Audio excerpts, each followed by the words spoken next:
Go for it then. So we'll call the meeting to order a little bit early and get rolling. The first item on the agenda is the discussion about reappraisal. We were having some discussions last week and thought that relative to the volume of inquiries that were coming into the staff in the office. We thought maybe it'd be good just to have a kind of an update on where we're at and kind of provide some information and discussion for select board members if there are any questions. I mean, the process is largely being run by NEMRIC and the informational hearings, which is kind of like the first opportunity for folks to request some FaceTime with NEMRIC, what started today. And so we asked Kari and Meadow and Tegan to just kind of start compiling frequently asked questions, see if there were any themes, and see if there are any kind of opportunities to assist in getting information out there, though a lot of the information is pretty readily available. So with that, there was a reappraisal documents tab in the share drive that covers a lot of the informational documents that just kind of summarizes the various inputs to the process and results of the reappraisal, as well as the frequently asked questions document. It sounds like it was prepared by NEMRIC. Hopefully everyone's had a chance to kind of dig into that a bit. I didn't have any specific questions. I do want to thank you, Kari, for keeping your eye out for the questions about the exempt parcels that will impact our. Raise that issue, actually. Yeah, well, thank you to whoever brought that up. I mean, that is very important information. Yeah. And it does look like there are, a couple of instances where it's worth having a dialogue with NEMRIC around how they got to the. I thought four actually, but Yeah. two of them are significantly higher than average, so. That was worth the discussion, find out what's going on there, because mistakes do happen, we've already seen a couple of those. It's at least worth asking, and we are on the hook for the education tax portion of it. Right. Yeah, that didn't make a lot of sense. And forgive me, I read through the memo and overview, but the informational hearing that you have scheduled for those parcels, was that today or Tomorrow. Tomorrow, okay. There's four of them actually, 4:15 sessions. Mary and I are both joining. Okay, great. I'd be curious to see what the kind of results of I can send out are, an but if update. you want to send around. Yeah, because if we want to grieve them for any reason, Yeah. we'll need to move pretty quickly. Yeah. Those hearings are coming up mid-May. Yeah. So I guess, Kari, was there anything else to add or commentary that you wanted to add to that? I think, once people understood what the process was and how they can learn more, or even just look at their lister card, new and old, to compare. That took care of most of the questions that staff could handle. Other questions have to be handled by NEMRIC as to their methodology. The one trend I highlighted in the memo was that a lot of the larger increases are land-only parcels. Yeah. And that appears to be a function of just the new values that NEMRIC is assigning based on the real estate market. It's just that much more than properties with homes on them as well. And in some cases, I've seen the land rating has been changed. Grade. On 5 pieces of property that I checked, every single one of them had the land grade changed. The land didn't change. The land doesn't change. I don't know why they changed the grade. The house can change. Is it because it's surrounding? No, the grade is the grade. The grade Yeah. is, what it's steep. Developability. Yeah. Yeah. And Well, one explanation I have that I got from John McCullough is that NEMRIC's using a tighter high and low ceiling and floor on that grade. We had properties that were as low as 0.3 if they were very inaccessible or steep. right. And NEMRIC only recognizes down to 0.5. And on the other end, we had a property that John told me was like 4 or something. It was very high because of its views Mhm. mainly, and they're only recognizing a high of 2.0. So that's part of it, but I think anybody who's in that boat that has an increase in their land grade should ask questions. Mhm. Have there been other insights, I guess, or issues or questions that have been raised by the listers that would warrant some airtime? I mean, I think an interesting conversation came up when we were discussing class about, parcels that are like landlocked or have kind of a uniqueness to them that might have seen a grade improvement that, I think from a 30,000 foot view, rationalize that, uh, but relative to our land use regulations, probably wouldn't warrant that kind of upgrade. And I was just kind of curious if there's any more dialogue around that. I have not heard that. Yeah. One of the impacts of that, the increase in land grade on something that's not accessible, in addition to the increase in just generic value and applying that, I've heard people say, well, I could never sell this property for as much as you're Right. assessing it for. You'd be surprised, I think. Yeah. But I've heard it a few times then, so I think, that's something to be aware of in my. Well, and the other thing I'll note that's interesting is that if you apply our last CLA factor, the common level appraisal, it did a very good job of forecasting what the new grant list would be. Yeah. Very good. In fact, it may be that they're working towards that. They're tinkering. Nemrick, that the listers indicated that might be the case. So I tend to ask them about that. But anyway, it was predictable if you were just looking at the CLA, that the overall would go like that. One of the, I guess the remaining kind of lingering questions that I have is, obviously the last, appraisal process was, 2015. That's a long time. And structurally, they were very different. Like that one was more of a value assessment. And, this one was, much more intensive and included inspections and that sort of thing. And, aside from like the state dictating how frequently these things need to take place, is there a more proactive process that we could adopt, or policy or something like that? I think you'd want it happening more than 10 years, every 10 years, would you? Well, I guess the argument in some of the other states, I know New Hampshire has a reappraisal entitlement every 5 years, and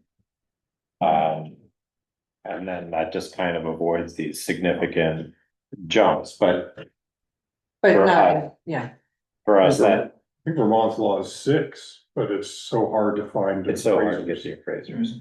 So, yeah. I know that I overheard the listers saying today that they thought that the statistical analysis that was done 10 years ago was probably at least as accurate as the methodology that was performed. And I said, well, at least when you're there inspecting, might catch something that wasn't incorporated into the data somehow, like if someone didn't get a zoning permit, for example, do it before construction, and they said, yeah, they haven't experienced very much of that. So, I don't know, that's something to discuss, other strategies to glean from this, I'm not sure. Well, are there other questions or topics that anybody has on the subject matter? I mean, I don't know that there's much more that we can do other than try to keep an eye on how the hearings seem to be going. And I guess plan at some point in the not too distant future, having some sort of regroup with our listers and see if they have particular inputs. We talked about inviting the listers post grievance hearings, so Yeah. basically the process is complete, but. It'd be interesting to know if you get calls in the office over the next couple days from people who had information sessions Okay. today and tomorrow. Yeah. just like if we're getting feedback from people who went through that process, Okay. either positive or negative. Yeah. We were making notes of the calls we got over the past week, but now people have had hearings, so I Yeah. hear something different. But it really dropped off after. Monday Yeah, for the last day week, right? one, the first morning was the most Yeah. intense. Yeah. All right.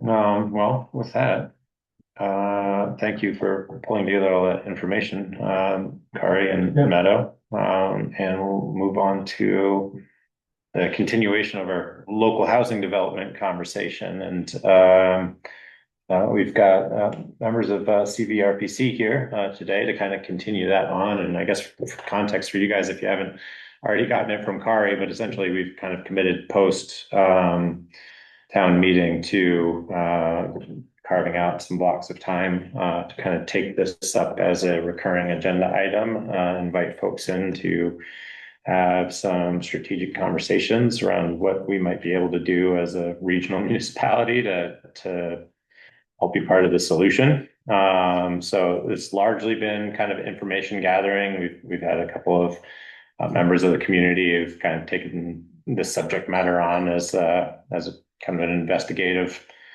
analysis, looking for solutions and opportunities in organizing to a certain extent. So thank you for coming. And my understanding is that we've got some maps and some ADU dialogue to kind of talk through. So we were really interested to hear what CVRPC is working on relative to the subject. Sure. How do you guys like to do it? Okay, it's in the middle. I mean, I got. Yes. yeah, sure. Yeah. All right, so information gathering at this point. So there's not sort of a stage or a place in the process you all want to start. Just kind of want to hear what's going on.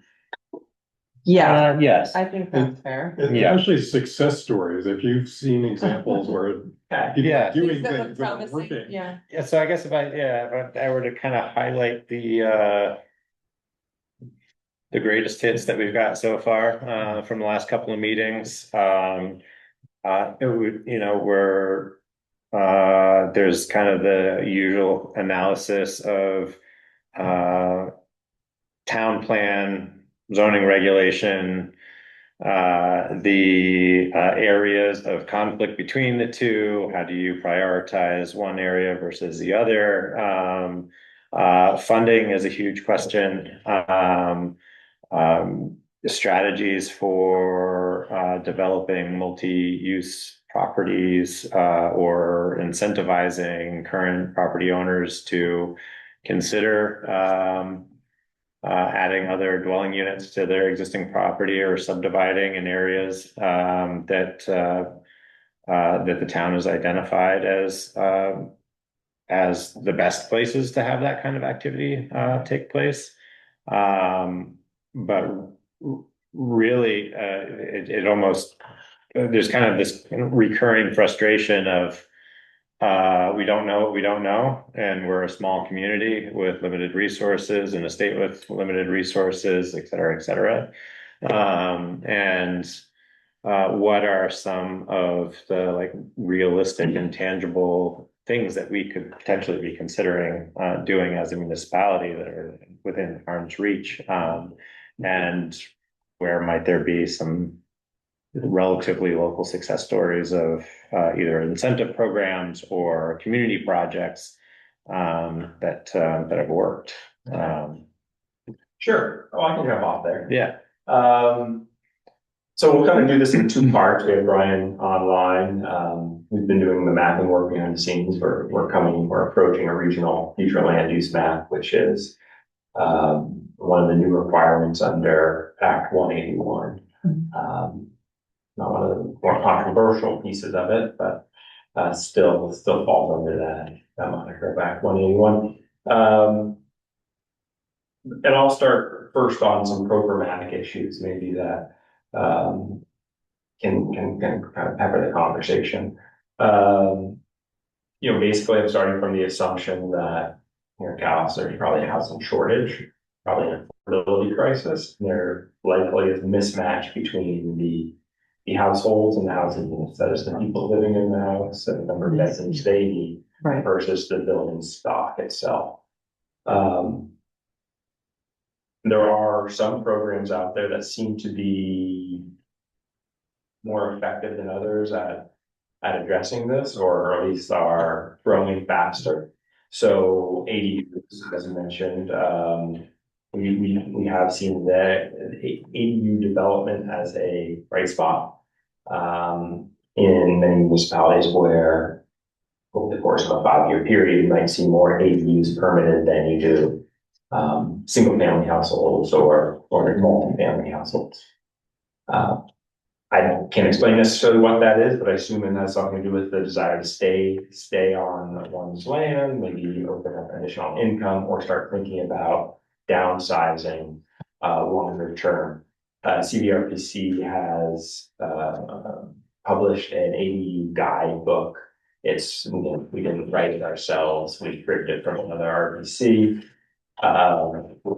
But it's a really good starting point for a landowner who might be thinking about going that road, and talks about everything from permitting to, in this case of Calais, it's going to be sewer and septic, state permits, getting to put down a spreadsheet on economic viability from rental income, pricing out costs, which even 2 years after we published seem a little out of date. But it at least helps a private landowner walk through some of those ideas before deciding to go further, and necessarily contacting an architect or a general contractor, et cetera. So I can definitely share that out with Kari, and make sure it's available for anyone who's interested who comes by. The second piece of this, which kind of dovetails, or at least certainly overlaps with the AU conversation, is this idea of missing middle. This is a big push at the state level, and funding for programs and trainings around developing or expanding the missing middle market in Vermont. Missing middle is that housing that ranges from somewhere between those large apartment complexes and single family households. So that could include some duplexes, quadplexes, or urban setting townhouses, cottage developments, or even tiny homes. But slipping these building typologies kind of seamlessly in among existing single family households. So thinking of looking at your neighborhoods in Calais and saying, all right, which are the ones that would have the space for septic, but also will be accepting to new clusters, maybe some smaller spaces.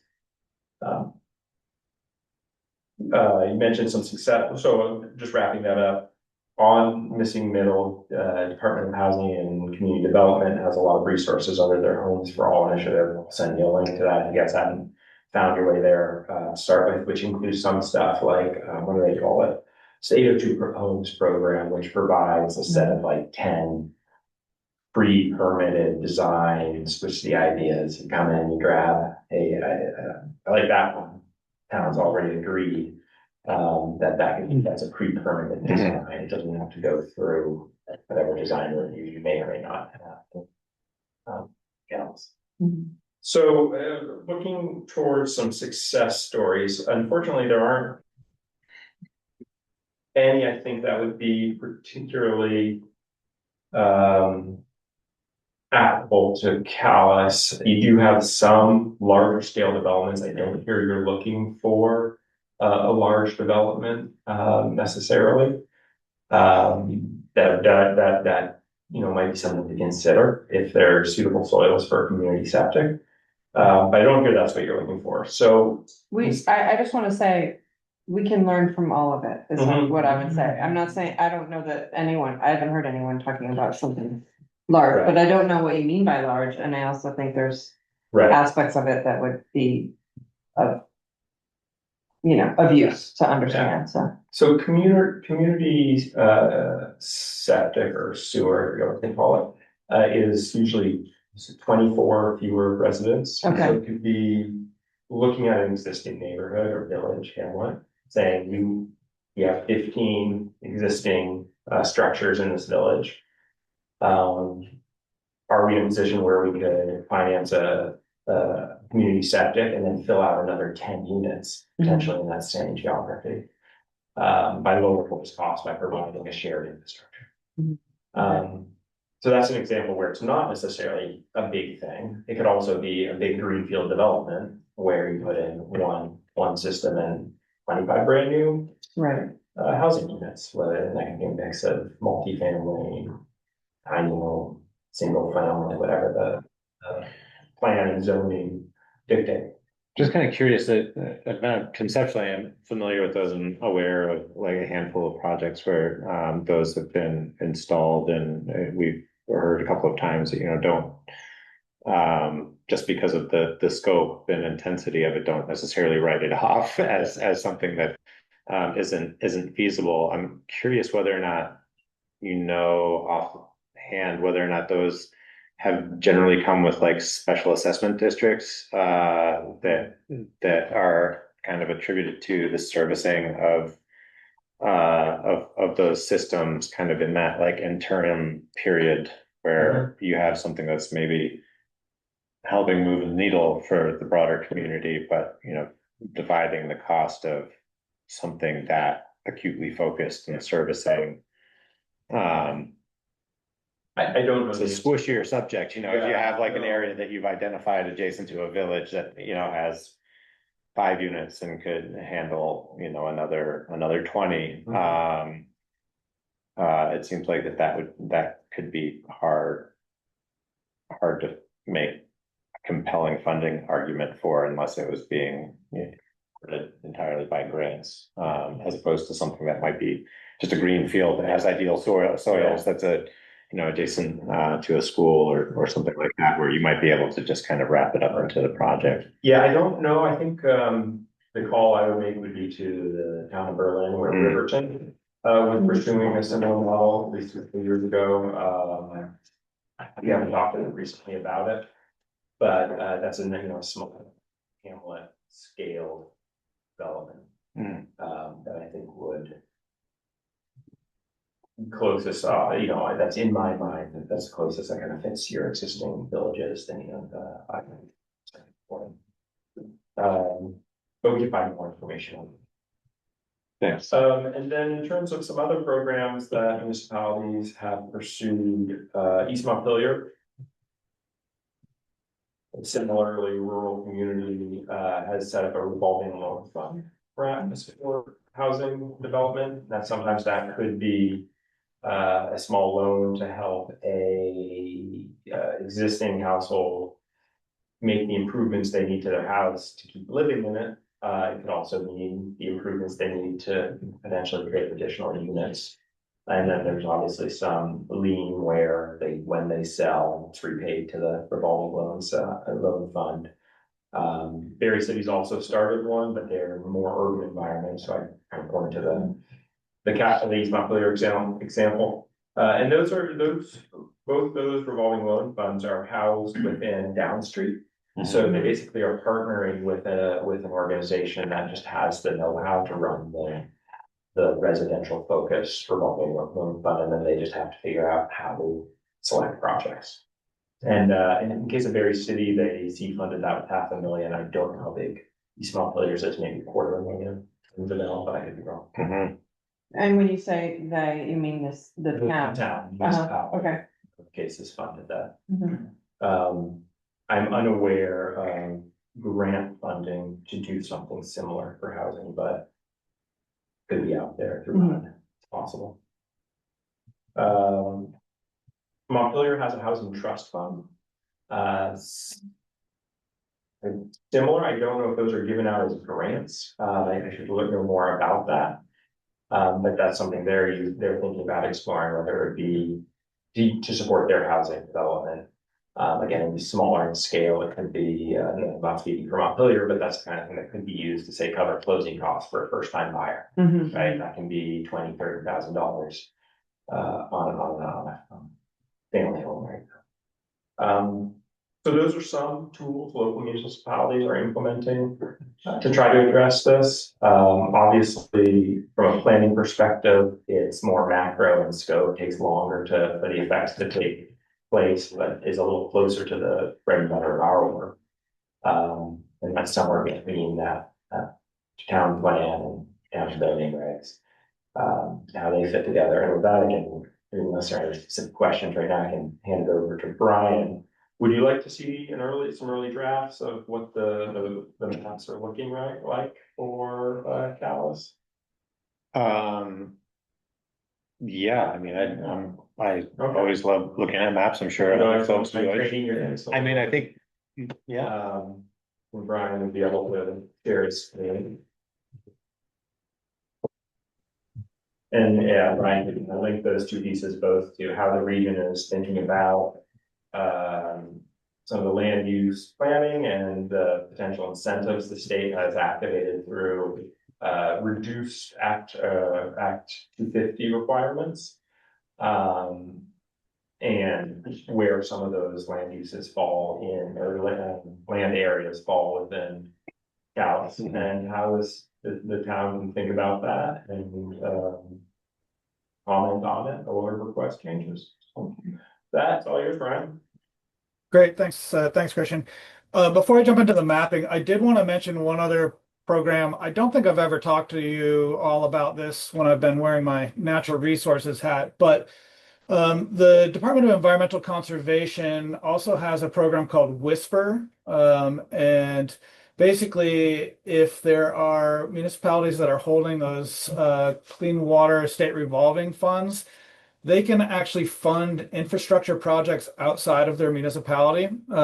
So we've, Lincoln and I have looked at that as an opportunity a couple of times, but it really helps if you have a defined project in mind.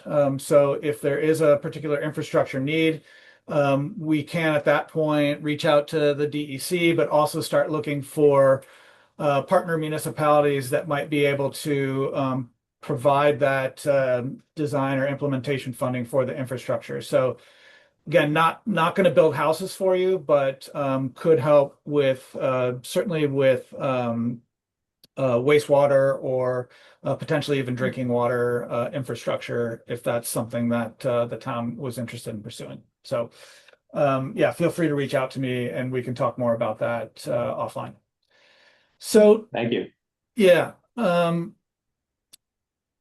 Yeah, so I'll just talk really briefly about the regional future land use map. I'll show a couple examples of, kind of where we're at in Calais, but before we jump in, I just wanted to, highlight a couple of big picture items. And really, it's that, Calais has the same set of issues that many of our other municipalities do, in that the historic locations of development are directly adjacent to surface water, and certainly made sense a long time ago, but changing conditions, increased development in upland areas, changing flood dynamics, recent flooding in the last several years has really been an eye-opener, I think, for a lot of our communities in terms of thinking about where they want to develop. So why I bring this up is that in the context of the regional future land use mapping effort, and I did come out, Nikki and I came out, I can't remember now, I think it's probably been 4 or 5 months. So I wasn't planning to detail all the land use classes, but if folks have questions, please don't hesitate to ask about that. So, we're working on this map, classifying the entire region into 10 different land uses, the state designated village centers, designated downtowns, etc. All of those legacy state level programs. Those areas are essentially grandfathered into this future land use map. And the intent is really that we're trying to steer development towards those already developed areas, as well as locations that have been planned for higher density development in the future. One other issue that that many of our rural communities have, in addition to the proximity to flood hazards, is that the historic village centers were quite compact and then surrounded by agricultural and forestry lands. And so a lot of the areas that we'll look at, you have that compact existing village center or historic village center, historic designated area, and then it's surrounded by land, a lot of which is enrolled in the current use program.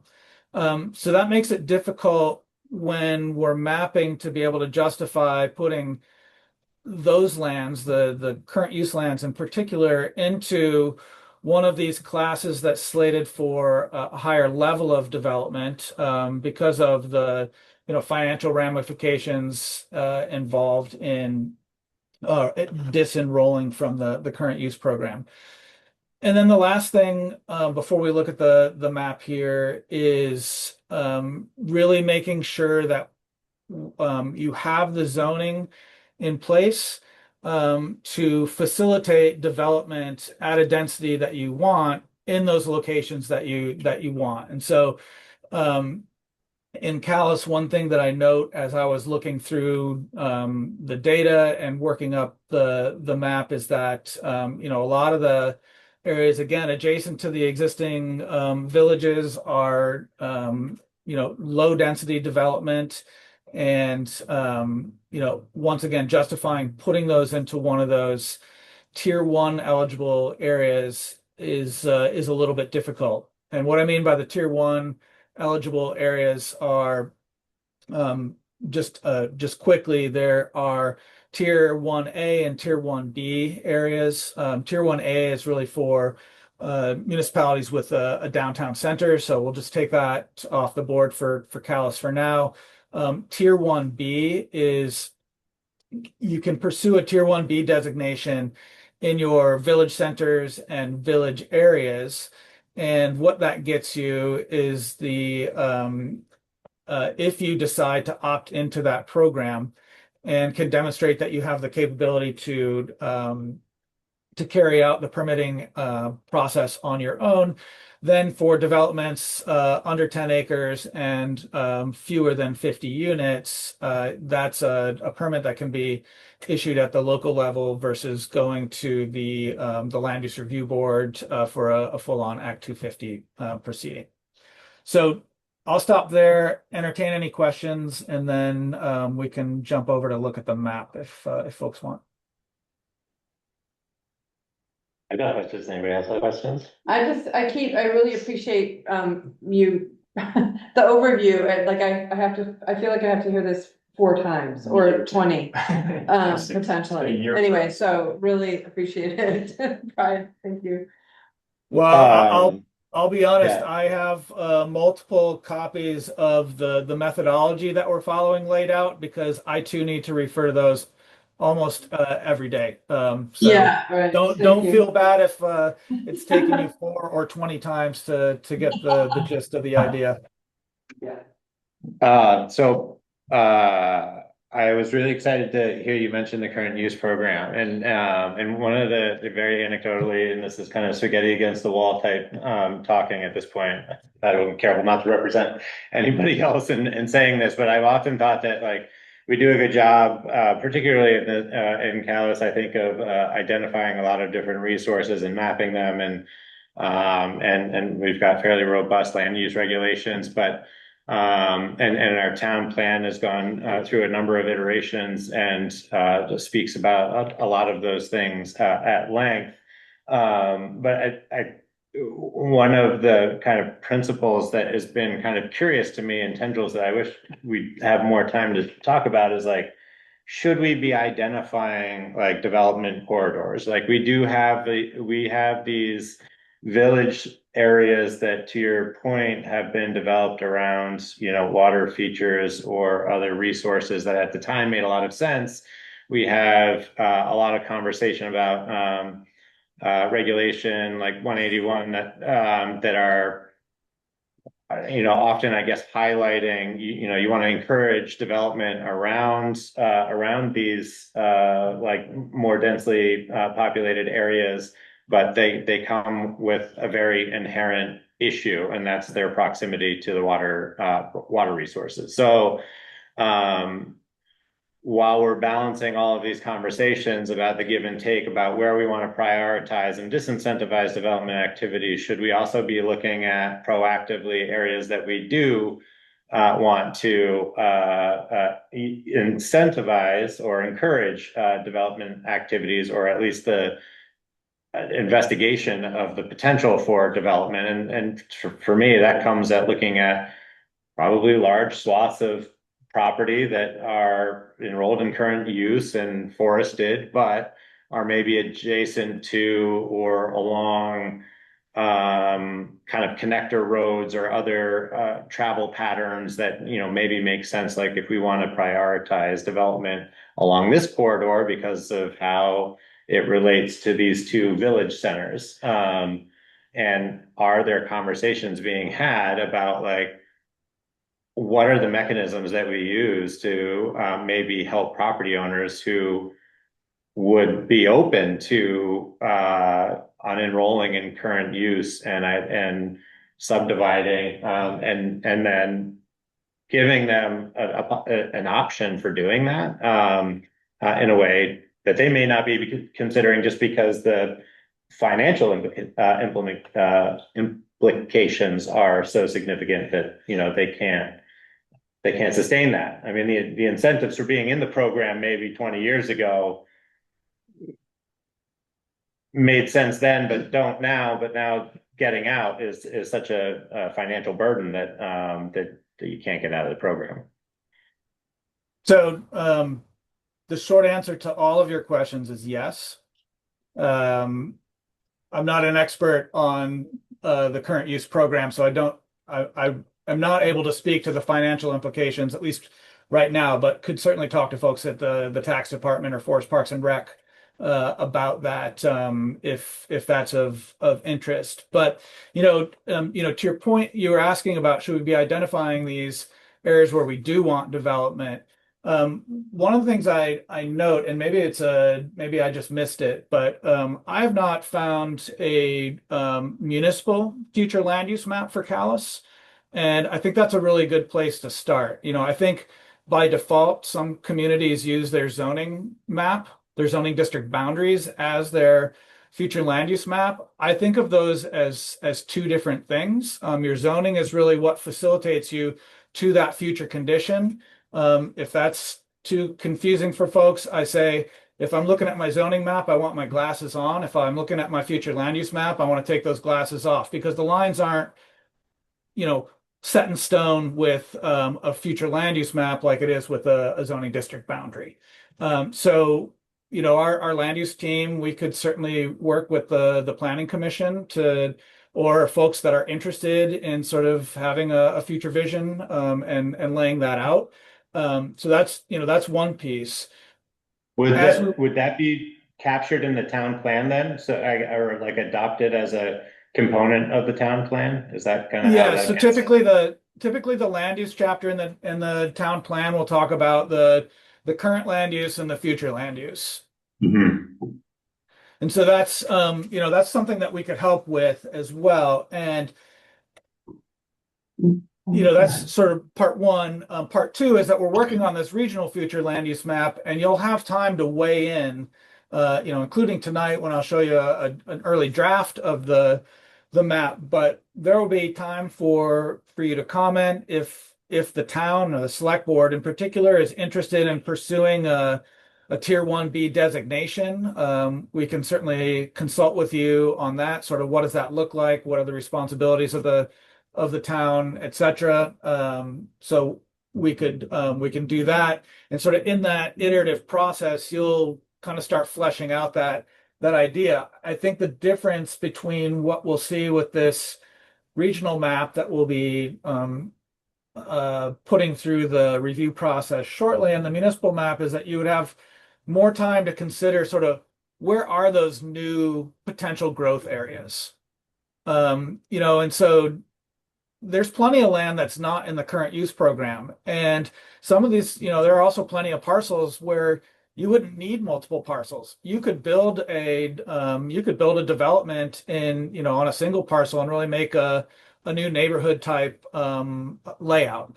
We pursued an effort with the town of Plainfield following the flooding in 23 and 24 to expand their planned growth areas into essentially two relatively undeveloped areas that are outside of harm's way. So while it is encouraged for us to continue to pursue this compact development pattern, realistically, that's not always possible.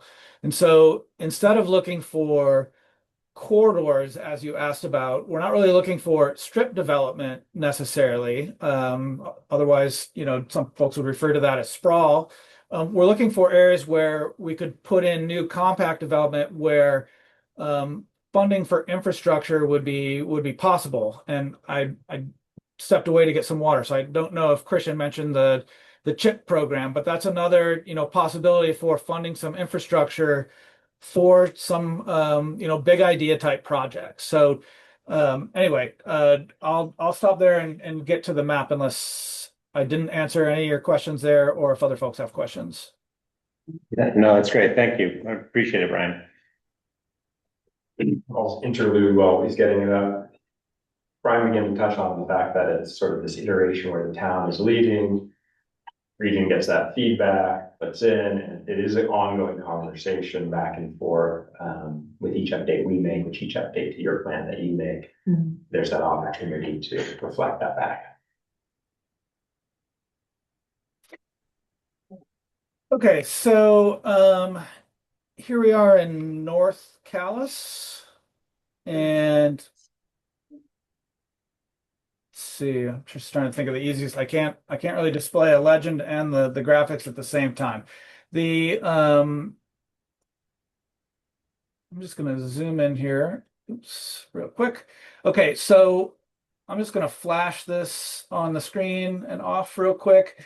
So what you're seeing there is in this green dotted area, that's the existing state designated village center, and that black and white hatch, excuse me, hatch pattern is a state designated historic district.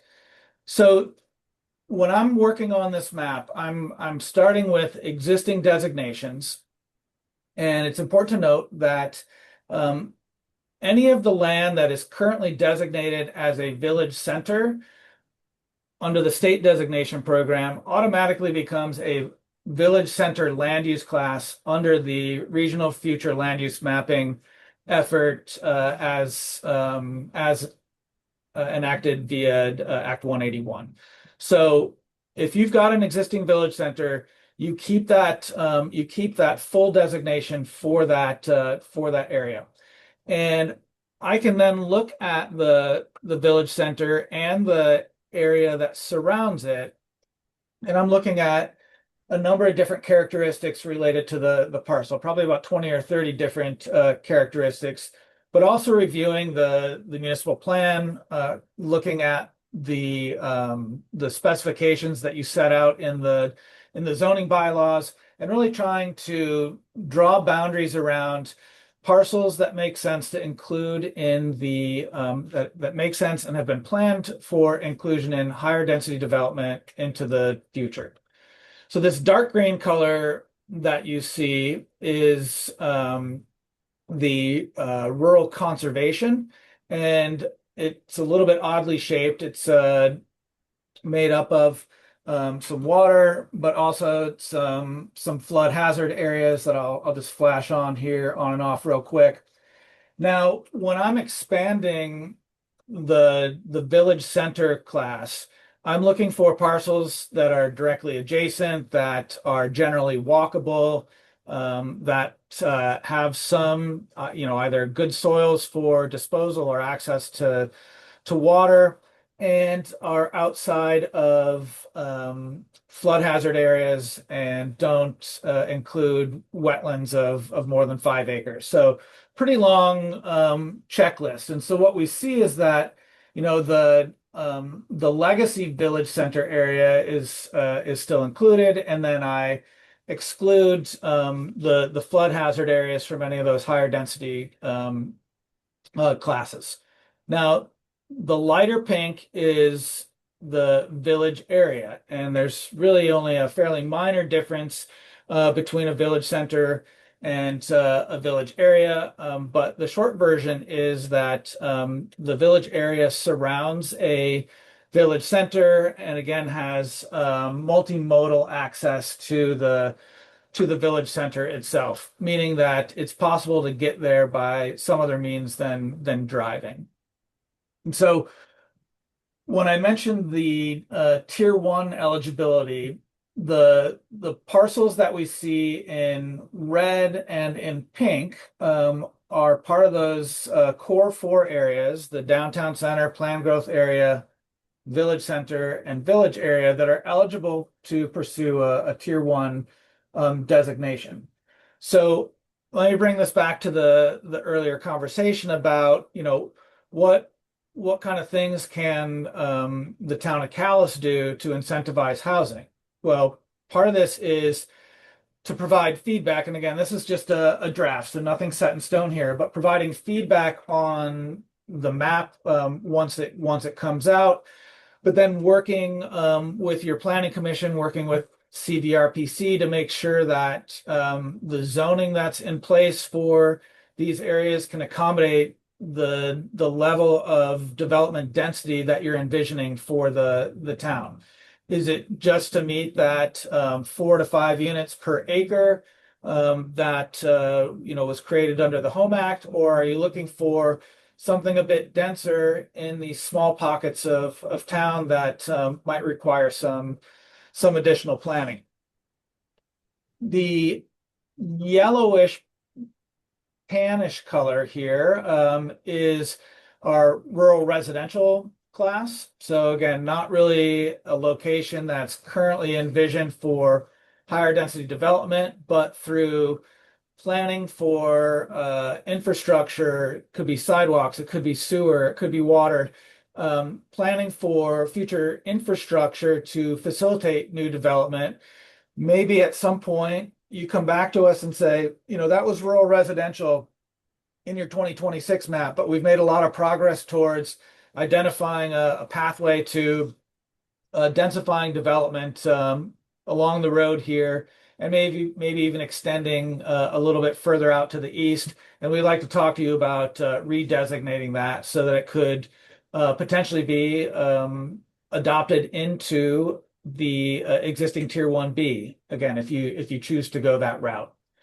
And then the last one I'll show here, this greenish, off greenish color is our rural ag and residential. So this is largely lands that are enrolled in the current use program, but they could also be large parcels, at least 20 acres in size, that are for the most part forested and could be managed as a working forest. Whether or not they actually are is not really relevant to the designation. It's that they could be managed for forest if the landowner so chose.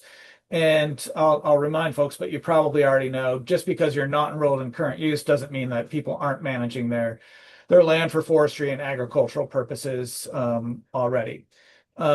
One last thing I'll say, and then I'll open it up to the floor for questions. Again, just as it relates to the rural conservation, this dark green, I've touched on a couple of these, but I'll just sort of run down the priority list again. These are going to be lands that are parcels that are already conserved through something like the Vermont Land Trust or the Vermont River Conservancy or some other easement holding organization. They could also be state park and forest land. It could be municipal. It could be the town forest, for example. So just because a parcel is included in that conservation class doesn't exclude it from development and doesn't mean that there aren't already existing activities, in all likelihood, forestry already going on in these places. So we're looking for lands that have high ecological values. So thinking about our larger wetlands, our floodplains, lands above 2,500 feet in elevation, locations where there are rare, threatened, and endangered species, and the list goes on for a little bit there. But really, the key takeaway is this rural conservation class does not preclude development at any point in the future. And I think I stressed that point the last time. I think it's important to stress every time until folks really catch on to the fact that we're not saying this is somewhere where you can't develop. And really importantly, this map doesn't carry that regulatory authority anyways.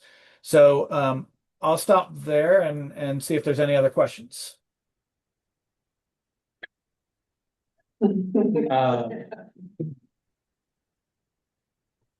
Seeing none, I'm gonna jump in. One. Okay, fine, just one. I have just one. Thanks. Yeah, please, thank you. Brian, when you and your team are making these maps, I understand this is an early draft. How much does land topography play in when you're creating these maps? Just looking at this North Calais map, for instance, in the tannish area off to the right there, your cursor, like topography wise, that would be extremely difficult to develop because it's a lot of ledge and it's very steep topography. So just out of curiosity, how much does topography play when you guys create the map? So I do take a look at that. That's not a formal part of the methodology that we follow, but it's unlikely you can make out the text on the right, but you're absolutely correct about that.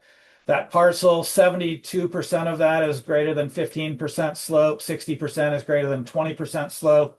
I can't really remember the cutoff for development, if you have one specified in your bylaws, but so I look at it, but it's not a real determining factor. I think the reason I actually even calculated those statistics is for these conversations with the towns, because to me, at that point, it kind of doesn't matter if this parcel is rural general or rural ag and forestry, and if the town would prefer it reflected as even less likely for future high density development, I would be more than happy to shift that into the rural ag and forestry. If it's well, and again, without looking at the digital elevation model, I can't say, but if it's the back 40, that's the steep part, and this front little area here could take 3, 4, 5 units, then I'd probably prefer just to leave it in the rural general class. Ideally, we're not breaking parcels up. We're including them in an entire parcel in a single class. But again, that's not a hard and fast rule. So if folks feel really strongly about it and want me to look at the data in that location or want to look at the data with me in that location, let's do that. And I'm happy to make those kinds of changes. There will be times where somebody's idea of what a parcel should be compared to the way I have it classified might run sort of contrary to the existing methodology. So again, just a quick step back to however many months ago I was out there. The legislature tasked the Vermont Association of Planning and Development Agencies, so that essentially the regional planning commissions, with developing a standardized methodology that all of the regional planning commissions would use when they develop their regional future land use map.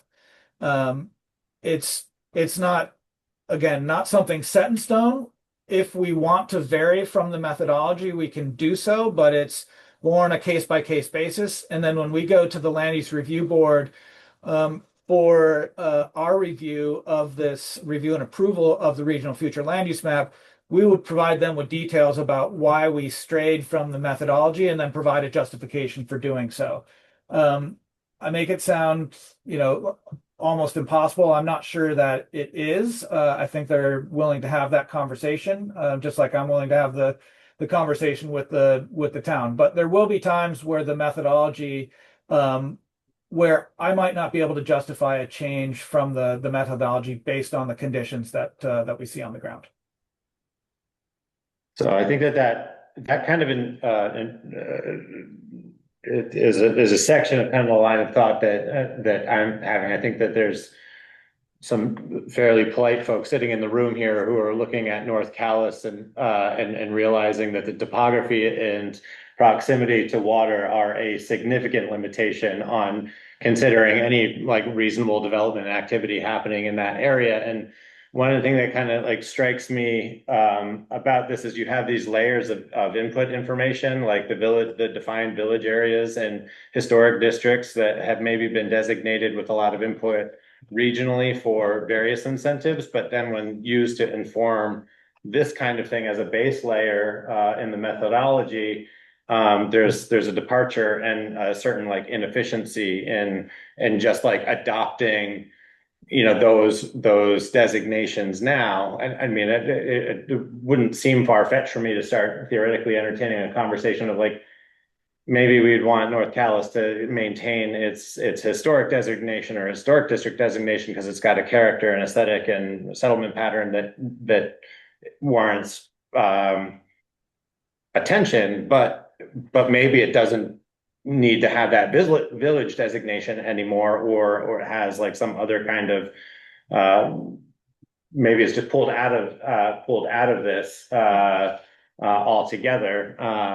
But that kind of gets to my primary question is, what I think there's a lot of internal endemic knowledge that lives in within the community that can really inform even the rough designations and making this kind of drafting process as efficient as possible for region, and what's the best way for us to engage in that process in a democratic way, because I think, as we all know, like once these things kind of get exit velocity, it's hard to slow down the inertia of them rolling forward and getting very iterative. And I think there'd be a lot of insight to say like why we maybe don't want to include this one particular area or have it highlighted in this way in particular.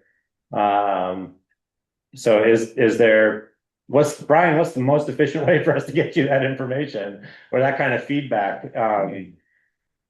Yeah, so we're getting close to wrapping up this first draft, and at that point, I'm going to have a publicly accessible interactive map that folks can provide comment on, and then we're also going to, come back out to the communities. I know it doesn't.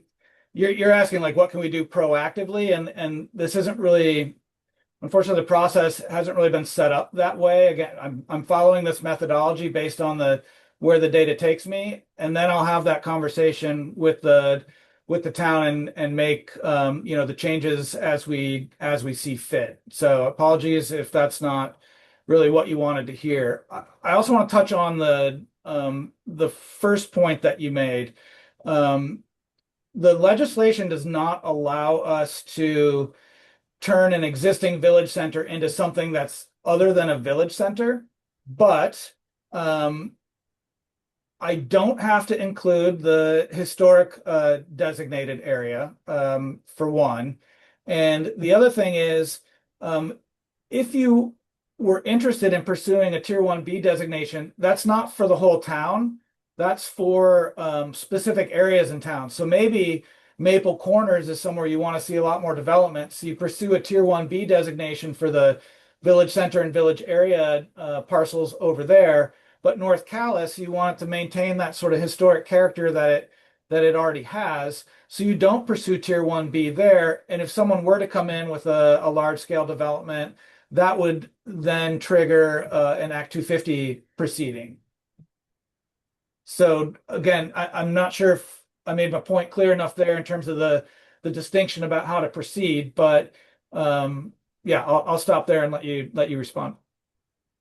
I want to jump in real quick as well. You say, when is that preemptive point to put the community's vision on the table? And that's the municipal plan. That's the future land use map. That's your zoning map. That's where we start.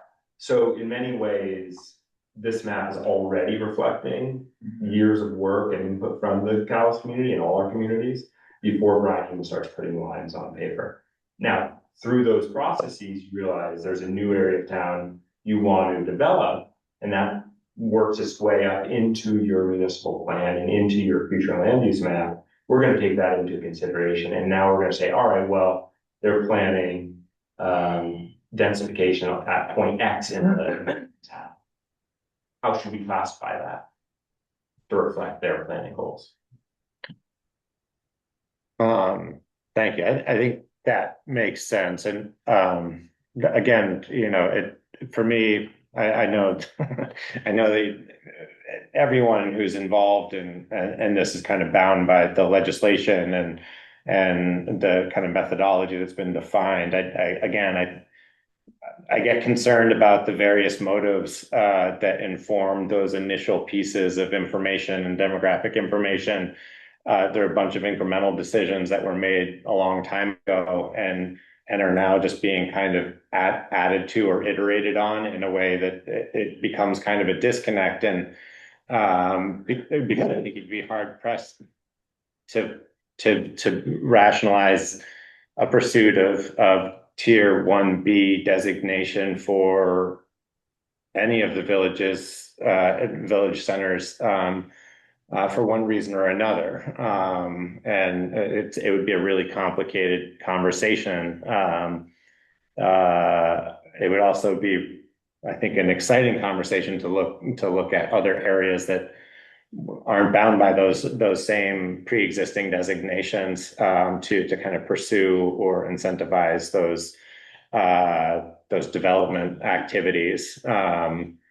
That's the only reason the corridor is the only word that I can think of to apply to that kind of concept. But the other thing that worries me a little bit as these things get kind of codified and solidified and then adopted into and represented into town plans is how the town plan then gets used as either fodder or leverage in kind of signaling the values or aspirations of a community, and kind of runs in tandem with the zoning regulations. And once there's a map with delineations, you know, I know those of us who are maybe more used to reviewing these maps and the intents of them can kind of take off one pair of glasses and put on another one.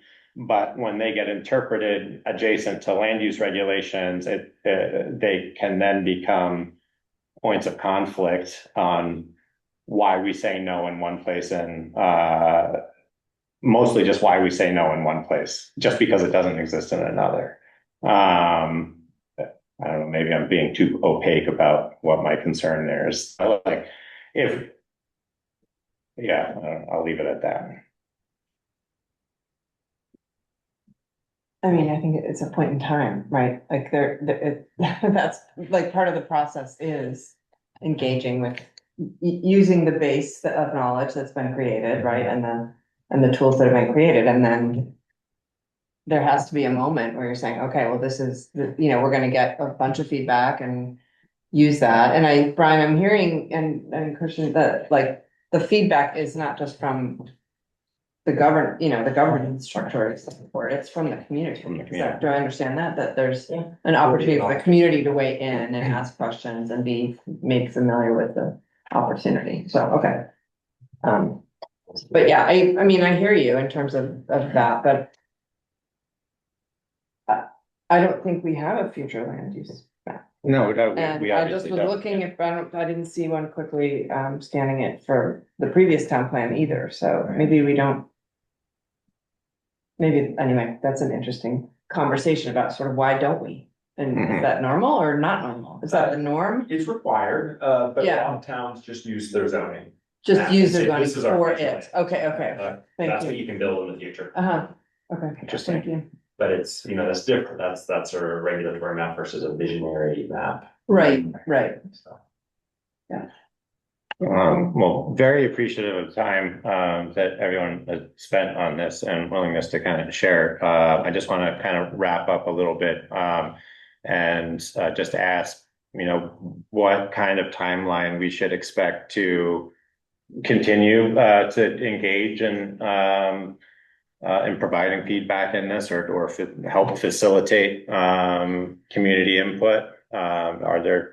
Maybe it's too soon for that, but if we've got a ballpark, we certainly want to know. Well, our map should be outward facing in the next few weeks. It'll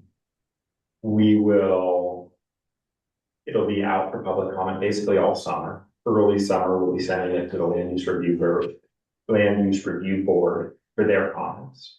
Middle of June, basically. Then, yeah, we'll await their comment. They'll give us a bunch of things to say we have to change, or they'd like us to change, and we'll decide which ones we want to adopt. Just like if we get a lot of comments about one thing or the other from the general public, we'll take that all into consideration. Our board of commissioners will. And then from a municipality's point of view, you want to be thinking certainly over the course of the summer, are there areas that are eligible for Tier 1B that you would like to opt into? And we can walk you through that form and that self-certification process. And remember, if it's not in Tier 1, if it's in Tier 2 or nothing at all, it's still status quo, nothing lost. All right, it's not reduction of rights in any of these places. It's just new incentives. Okay. Great. Well, thank you very much, Christian and Brian. Yeah. Appreciate it. Oh, Thanks can I just say one other thing real quick? Sorry. Once the draft map is ready, I'll also be producing municipal summaries, so you'll see how much land is under each of the land use classes. And we can print out a large format map that you can hang in the town office for folks to come in and review if they're not comfortable with an online experience. So we're trying to certainly make sure that it's available in formats that reach the broadest possible audience. For those of you that are interested in the online approach, you'll just be able to click in the map and add a comment in a pop-up window and submit those comments, and then I'll be able to collect those all in a database and address those and or at least respond to the comments as we receive them. So that's all for now.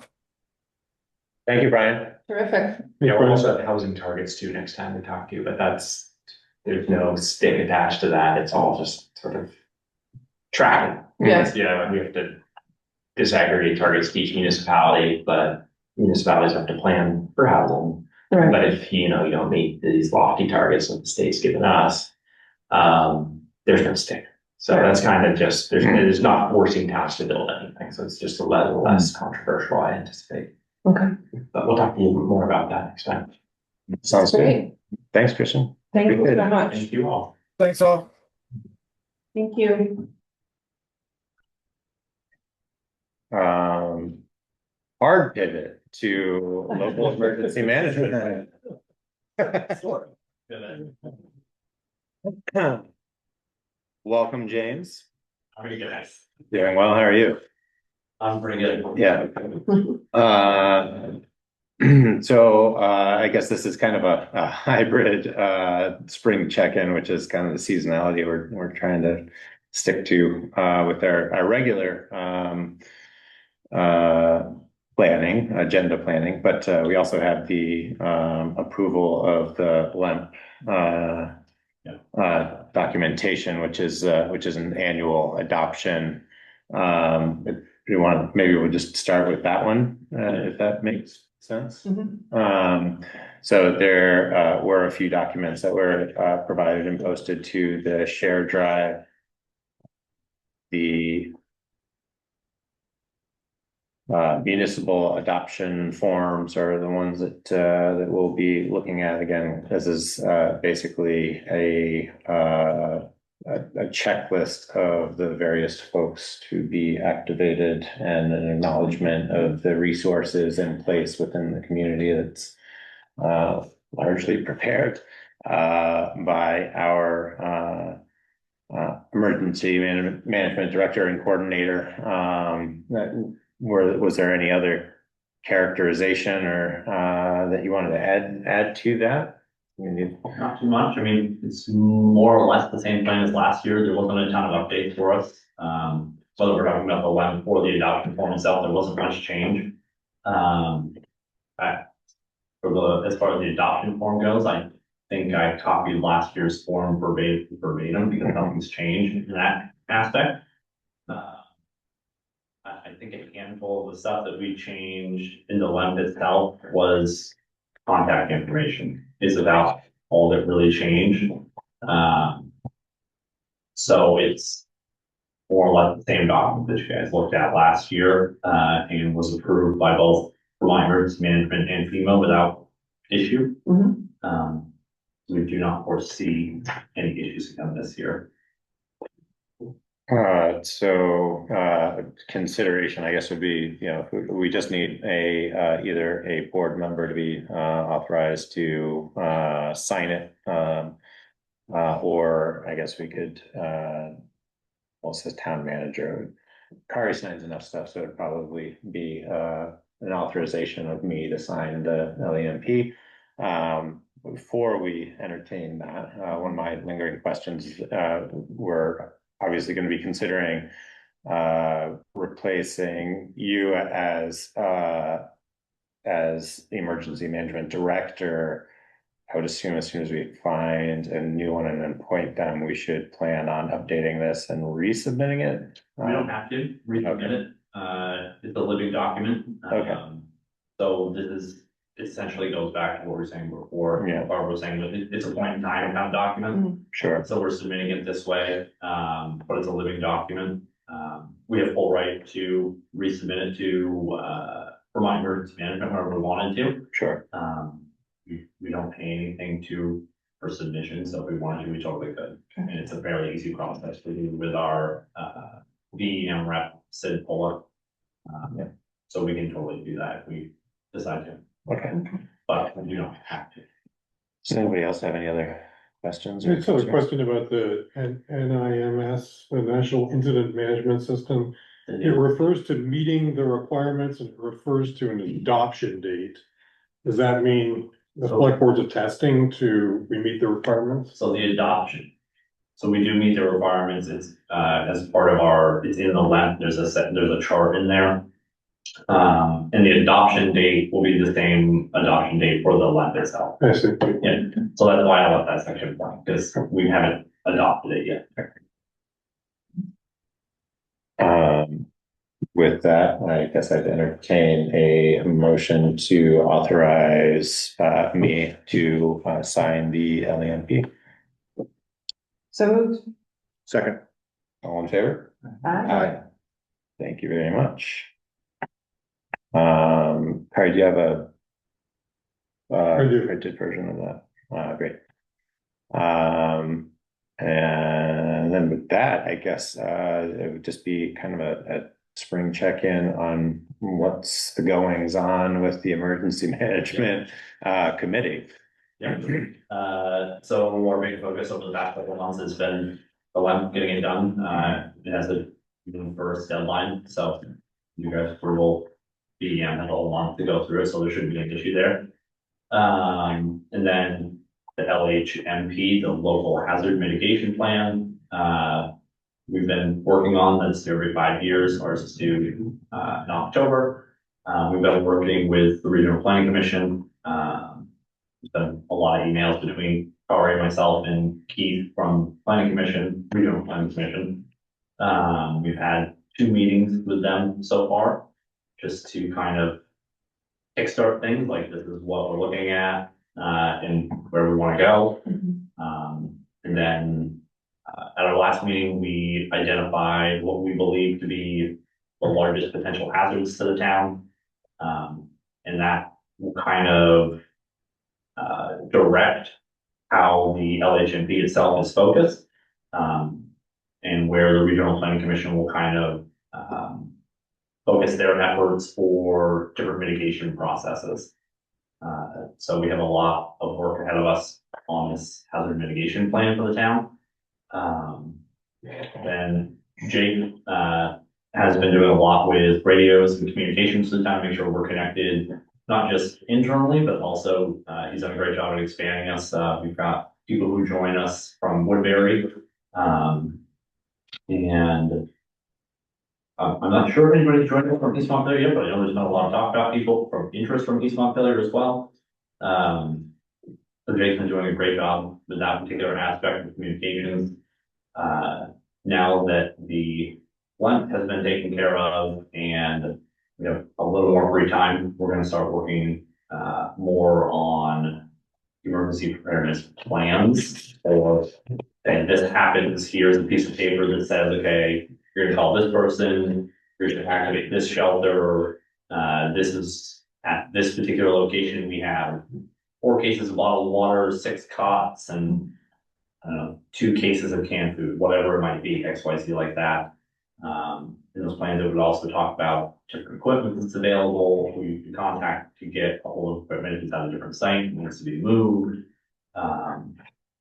Once we have those, we'll do a tabletop exercise and kind of work out the kinks of those plans. And, for an example, out on the floor and be like, okay, we have a large snowstorm reminiscent of Valentine's Day storm and power's out for the vast majority of the town. What are we doing? And kind of just spitball from there. Those are our current big ambitions for the year, to make us more prepared, actually prepared for when something does happen. Now, saying whoever the new director is when they come in wants to change that plan, they're more than welcome to. But that's kind of the direction we're heading to, is just try to have the actual preparedness plans more set in stone. And that way, maybe for whatever reason, everybody who's on the committee isn't available to open a shelter. There'll be hard copies of plans at each location. They'll be on the TED website. So there'll be, somebody would have essentially a set of instructions on what to do at each location, provided it was needed, to make more people prepared to the best of our ability. That's kind of the direction we're heading. Well, I think that sounds excellent. I know, once again, we have to say thank you. Yeah. And don't forget July 10th. Oh, just- Yeah, I was just thinking about that. And I would rather not think about it. Yeah, I know, right. Yeah, I mean, it sounds like an ambitious scope of work. You know, I know you and I are been trying to kind of connect, and last week got away from me before we had a chance to kind of have a more candid conversation about things, and still very much intend to have that. And we'll table it, get into the weeds too much of it. But one of the things that kind of keeps coming up in my mind, and Kari and I have had a conversation about it a few times, is as nuanced and hyper specific as a lot of these plans are relative to the communities that they're serving. It does seem like there's a certain amount of regional overlap in the exercise, and it makes me curious about, you know, feedback from the committee and yourself about, and committee members about, like, where there might be an opportunity to consolidate these resources across a few different communities. Just so that there's more continuity from one town to the next. I mean, I think it's awesome that we're working on the communication element, but if another community doesn't have this level of organization, it's almost as much of a liability to us as it is to them. Yep, no, so we've talked about that on the committee level as well. How all local towns around us are facing the same problems, the same concerns, they're working on the same projects to varying degrees. From the people that I've talked to from East Montpelier, Plainfield, Woodbury, and I know some people in Hardwick, we seem to be drastically ahead of most other towns. So unfortunately, we're kind of in the lead for this kind of stuff. Yeah. But there's a lot of interest for collaboration. So Yeah, for a fee. Hey, I can't decide that part, but my ultimate goal would be to create one such emergency preparedness plan, and then once we have it ironed out on our local level, we'll invite other town EMDs, select board members, committees, whatever it is. Right. Be like, this is what we're doing. And we want to know how we can work with you, and we can all work together to strengthen not only our plan, but whatever plans you guys do have in place, or help you put something in place. So we're all working more or less on the same page. Because we're all trying to do the same thing for the same people. But there's a lot of people who are working against each other for one reason or another, and different ideals clash. But I think we're kind of being so far ahead of everybody else, we kind of have to do this and finish it up, and then bring everybody else in and see, okay, this is where we're at. What's your input? Or how can we improve this by utilizing your resources? Or how can we improve yours by utilizing our resources? Or X, Y, Z. Well, I thank you for being proactive about that. I mean, it's I hope, I know it's certainly appreciated at this level, but you know, I hope the broader community appreciates it, because you know, in times of crisis or need, you know, like flooding or any of these types of events, like these are the types of resources and thoughts that, you know, we all benefit from. And part of the reason we can organize quickly and, you know, get FEMA applications organized, that like, it's what helps preserve that muscle memory, and keeps us ahead of other communities that have to be more reactionary in those types of measures. So yeah, thank you for the work. But yeah, we'll leave it at that, unless anybody else has any other questions, and thanks again. And thanks, Jake, as well. Okay. He was just making sure that we didn't into emergency management coordinator. Thanks, James, and I'll again, my apologies for last week getting away from me, but your schedule's much like mine, it sounds like, and it's fluid, so it's almost as much of a liability as a benefit too. So very much. Yeah, I'll try to connect with you maybe later this week if it works. Yeah, cool. Thank you.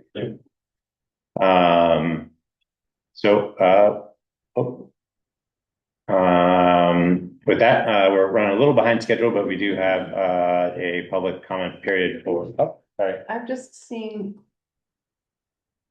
Tom, are you here for an item on the agenda?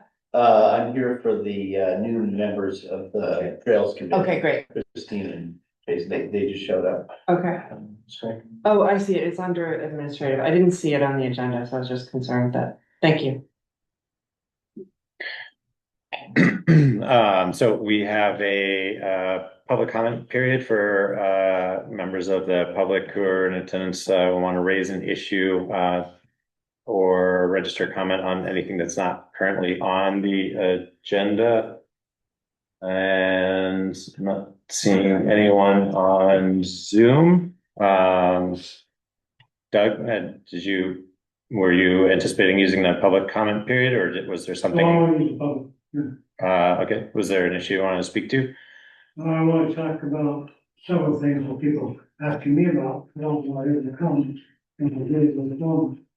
But I'm concerned about family on a cycle with you two. It's, there's concern. Okay. Two people on the same board and then the same family doesn't seem quite right to them.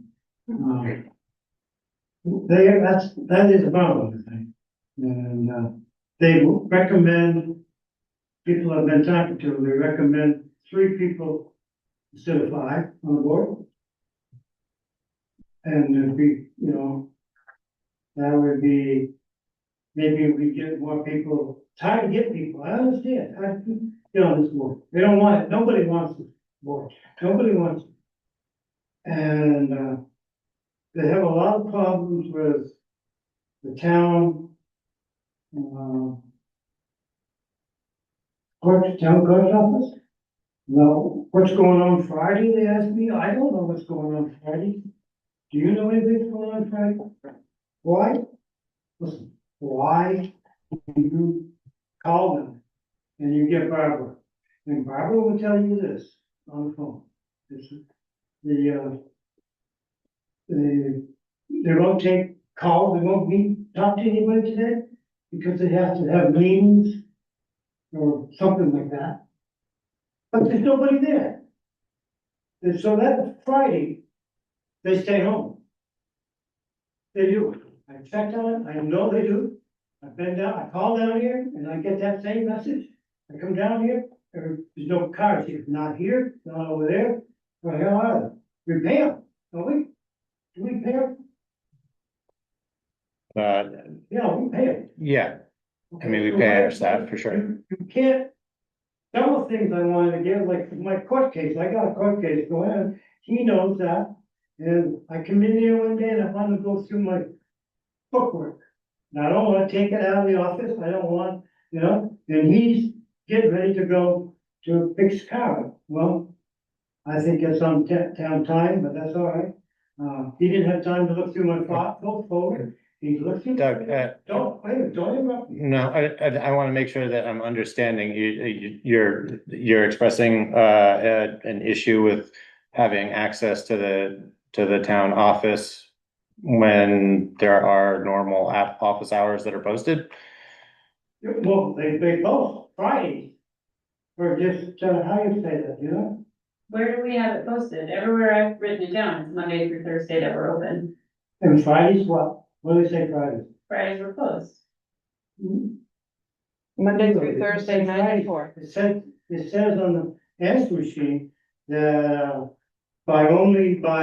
didn't say that. By appointment only. Yes, sir. You've never made an appointment to do that. I'm not talking about me, I'm talking about other people. And if someone has been. Okay. And they don't make an appointment, and they don't make an appointment, so they're not there. So if you have an appointment, you call to make an appointment, Sure, they but can't make an appointment, don't, listen, that's true. I don't want to get into the semantics of it here. So we're paying the town clerk's office to work, what, 4 days a week, 2 days a week, 3 days?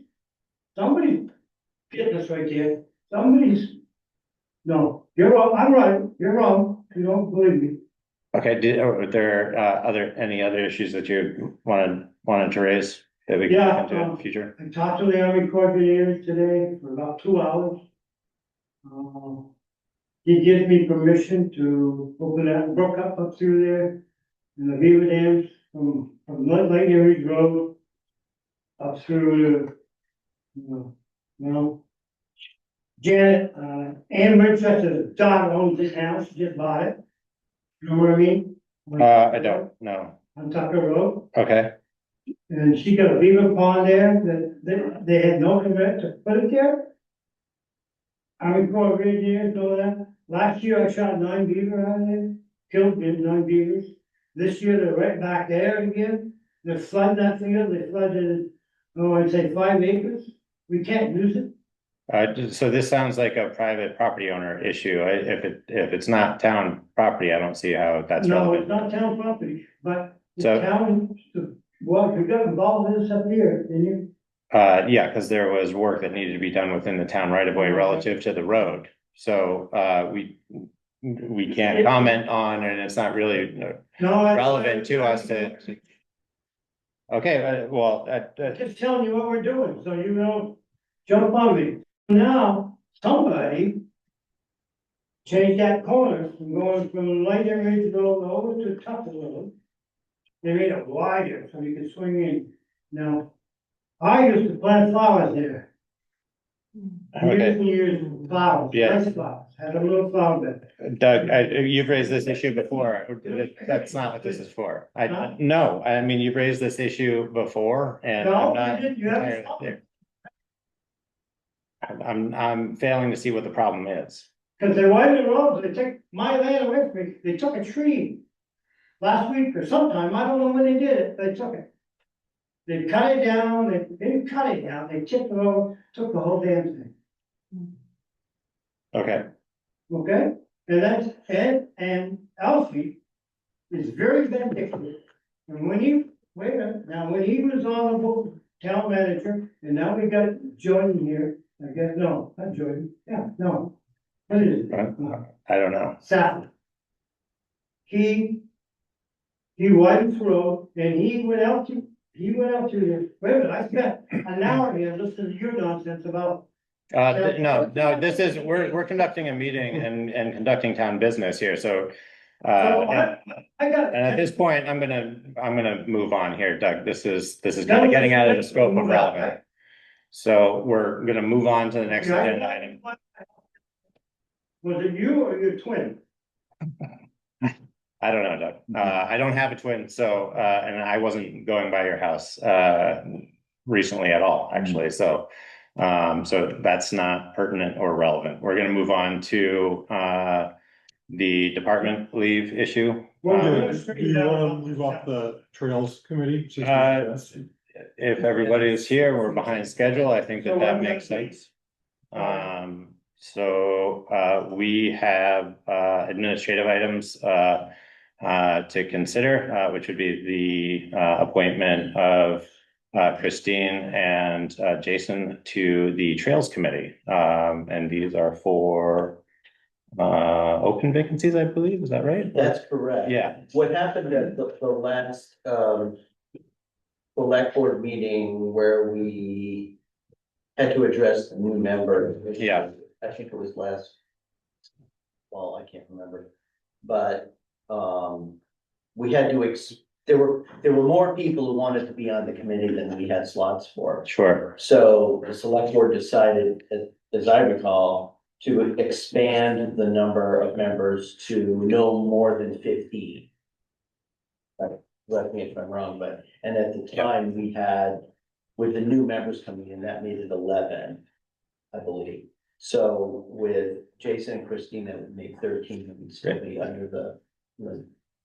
Well, yeah, that sounds great, and I don't want to miss the opportunity for Jason and Christine to speak to their interest in serving in this particular capacity. If you'd like to take the opportunity to do that. Yeah, thank you so much, everyone, for giving us a few minutes of your time tonight, and also just for taking us on the schedule so last minute. We appreciate it. For myself personally, I've been living now in East Calais for 2 years, and I'm really passionate about the landscape here. It's one of the things that drew us in, and now that we're living here, the amazing people is another reason that we're so happy to be here. So we're just excited to continue to get out on the land, help keep the trails maintained, and communicate well with the committee so that we stay on top of it. And, it's a resource that everybody around can enjoy. I personally have done this in different capacities in my life.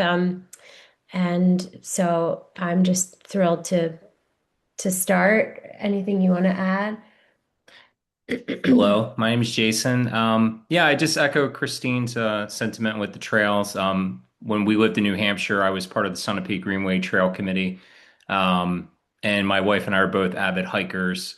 And it's just kind of part of our routine when we hike anywhere to maintain the trail the best we can along the way. I myself always carry along a bag to pick up any trash or, litter that we find. And this is a good, kind of a natural way for us to help out in the community and also get more involved. So we're looking forward to it. Great. Well, thank you. I couldn't agree more. And, certainly Tom's characterization of the intent of increasing the capacity of the Trails Committee is largely in recognition of its need to operate with volunteers who care about the trails and maintaining the trails. So, while it's not urgent for those to be filled or dire, it is greatly appreciated, and we appreciate the interest to serve the community in that capacity. Thank you. Thank you. So with that, do any other select board members have any other questions? I'd be happy to entertain a joint motion to appoint Christine and Jason to the Trails Committee. And I believe that's is it a 1-year term? I'm not sure. Without Barbara, I'm lost. There's a variety of, looks like there could be, I know, it's 3-year terms, at least that's according to the, They're all, These would both be two, well, they'd be new. or they're new, so they would They're start. not filling a position that's already. Right. there, So we would start from scratch from. so there would be They're 3-year. 3-year terms. Well, you ready for a 3-year? We're not going three-year anywhere. committee? We're Yeah. good with that. For the rest of your lives. Automatically renewed. Yeah. Last year, we had a place on And it. it's hard to find the click. So that would be an appointment of both for 3-year terms. So moved. Second. All in favor? Aye. Aye. Thank you very much. Okay, Thanks, Tom. thank Thank you. you. Thank you for Welcome to coming, the Trails Tom. Committee. See you on the trails. Yes. I'm curious, does that committee have any plans for this season? Not really. We had our big expansion last year with the Long Meadow Hill Trail and then the Carbrook Trail. Not that I'm aware of. Maintenance Just here? maintaining all the trails we have. Yeah. That'll keep us busy. Absolutely. So, but thank you for your support. All right. Thanks, Tom. Have a good night. Yeah. Yeah, a couple weeks ago, I was up on the upper. Oh, we fixed that. So. Thank you. If anybody sees any trees down anywhere, let me know. Thank you. Thanks, Tom. Have a good night. So we'll circle back to the Highway Department vacation leave conversation, which is going to kind of naturally roll into some other policy adjustment that Harry's recommendation. So let's dive back into the vacation leave. Yep, so this is a contract issue that came up recently. Just to remind you, vacation leave is awarded currently once per year. It's with the calendar year. We've done it on the January 1st. The next contract that starts in July will be doing two equal portions in January and July. But anyway, with our new contracts only in year 3, this is the first time we've had an employee reach the 5-year anniversary, which is a good thing. It's a good. And but they reached it and are eligible for another week of vacation leave going forward, but they reached it after January 1st. So that there wasn't part of that award, so we didn't know how to handle it. So after discussing it with different folks, including the union representative, we're proposing a side letter agreement that would just prorate that extra week based on the anniversary date where it fell in the calendar year. Seems like a logical solution. It just needed a little time to discuss. And then that would go into effect right away, be actually effective January 1st. So the employee in question would get their prorated portion, and then everybody going forward be part of the next contract. And there's also a second piece in that agreement about, we've already done the full allotment in 2025, but the new contract allocates a little bit more leave in most of the classes, the seniority classes. We didn't really think about what to do with that for 2025. So this would just codify that we're going to give everybody half of that additional increment on July 1st. Okay. Just totally fair. Yeah. Well, I'm lost, but that's all right. that I appreciate the effort into trying to find a solution. there's not many ways to dice this up, I think, and that balances both the efficiency and of managing the accrual, and then also the equitability of the disbursement of said accruals, and et cetera, et cetera. So It this is a seemed like function of having these annual, or now it's gonna be semi-annual awards of yeah, leave. In every place I work, you accrue it as you go. Right. And that's not how we're set up, and there's not much interest, I would say, from the union in changing, because this is pretty beneficial. yeah. But they did, you know, accept splitting it into two halves. That is a little better, I think, than just the once per year. And I think that certainly represents kind of the seasonality of the work as well, to a certain extent. So, so that was my only lingering question, was just kind of a temperature. It sounds like the union members are comfortable with this resolution, and feel like this kind of addresses their I believe their so. concern to have something more definitive on the books. Does anybody else have any other questions or concerns? I just was gonna ask what Kari just delineated, so that's helpful. Sort of the head scratching why we do it this way, but Yeah. I gotcha. So this will live as labor contracts, once you Right. give a benefit like that, it's 100%. pretty hard to Right. change it. Well, good problem to have. You have folks sticking around. Yeah, These yeah, things no, happen. it is a positive overall. So that would be a motion to accept and sign the side letter agreement as prepared with so that'll live as a basically an addendum to our current collective bargaining agreement. Can I get a motion to do so? Moved. Second. And all in favor? Aye. All right, thank you very much. Thank you. Policy review. So there's a couple of policy adjustments that Kari has kind of put forward that were shared in the share drive. One of the most common sense ones, I guess, was to also kind of reconcile this issue and bring some continuity between our collective bargaining and our personnel policy. Kari, I'll let you. That I'd say is the bulk of it. It's been on my list for a while now to include the domestic partner eligibility, because the select board adopted, I want to say, mid 2024, after this version of the personnel policies have been adopted.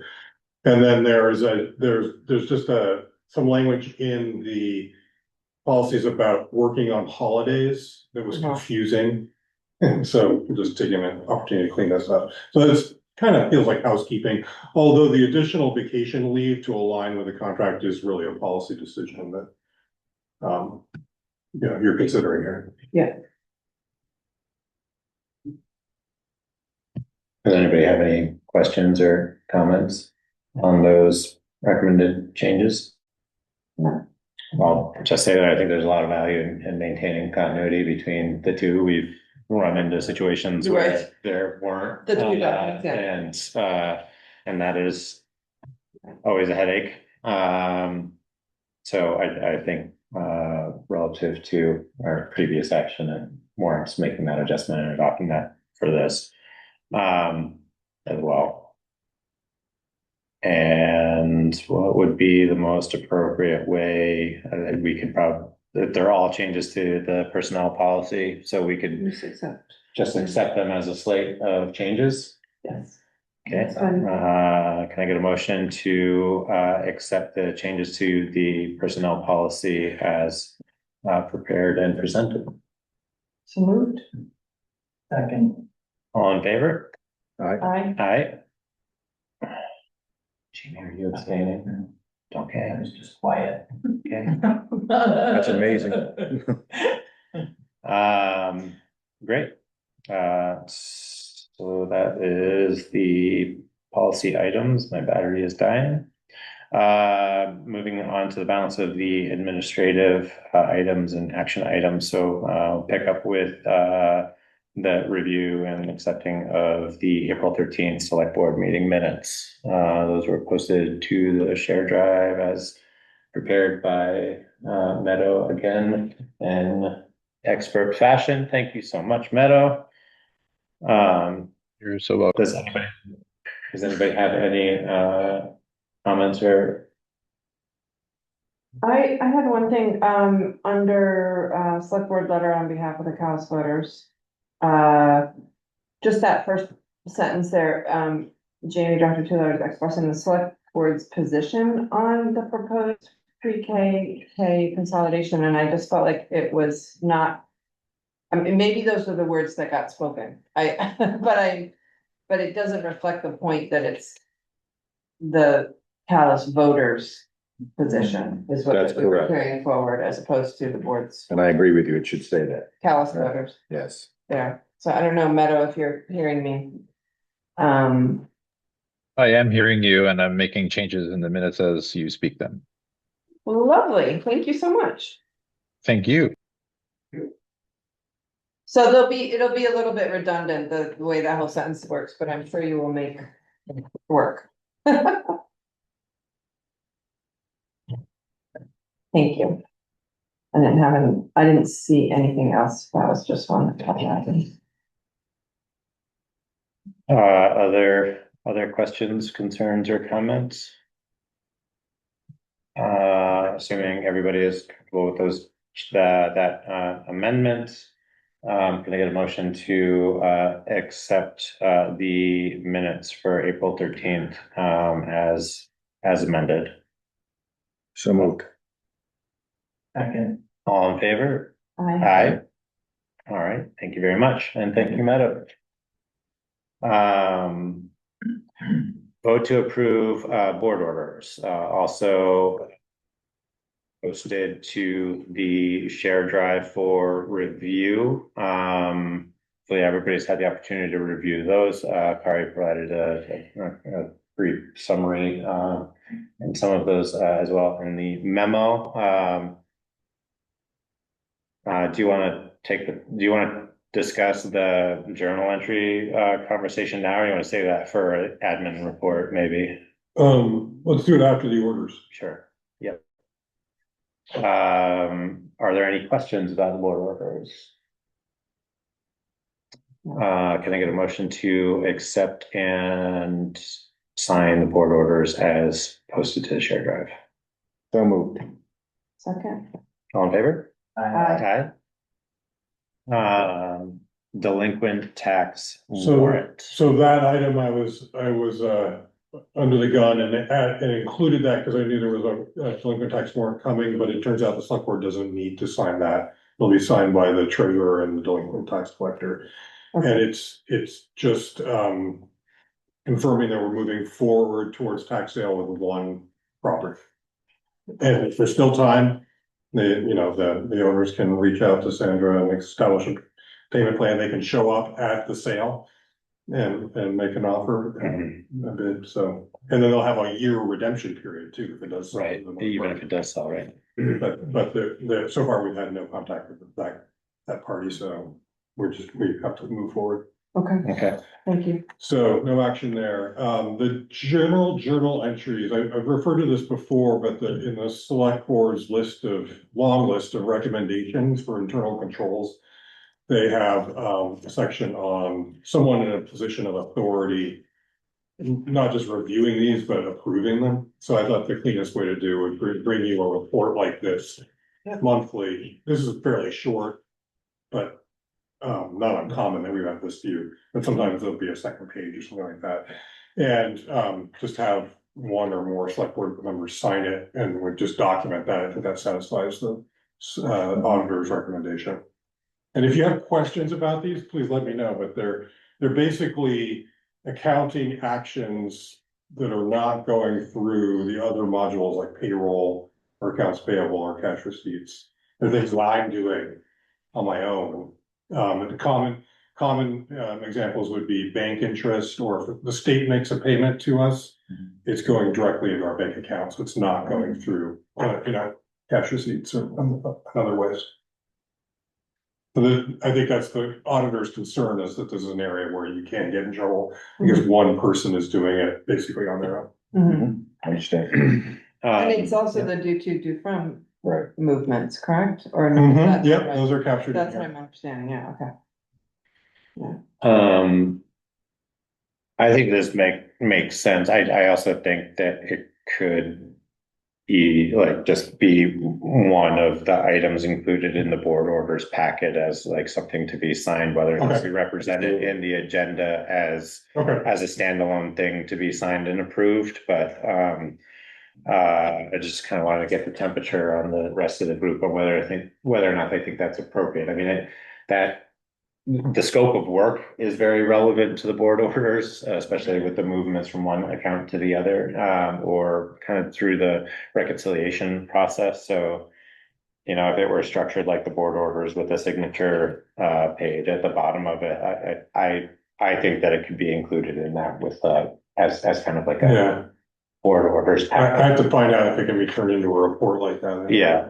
I'm not sure that other towns do that, but I'll find out more about that. The formatting of this. The only other question I guess that I have is whether or not it would, just for the sake of continuity, having a policy of some sort on the books that at least says, puts a stake in the ground procedurally that this is a practice that we've adopted, so that it's a practice that's carried forward. Proceed like a practice, not a policy. Either a procedure or a policy. I mean, Yeah. I don't have a strong opinion one way or the other, Like but an internal control policy. Sure, something That's like- another Okay. recommendation. Another item on my list. So these are procedures. Sure. Essentially.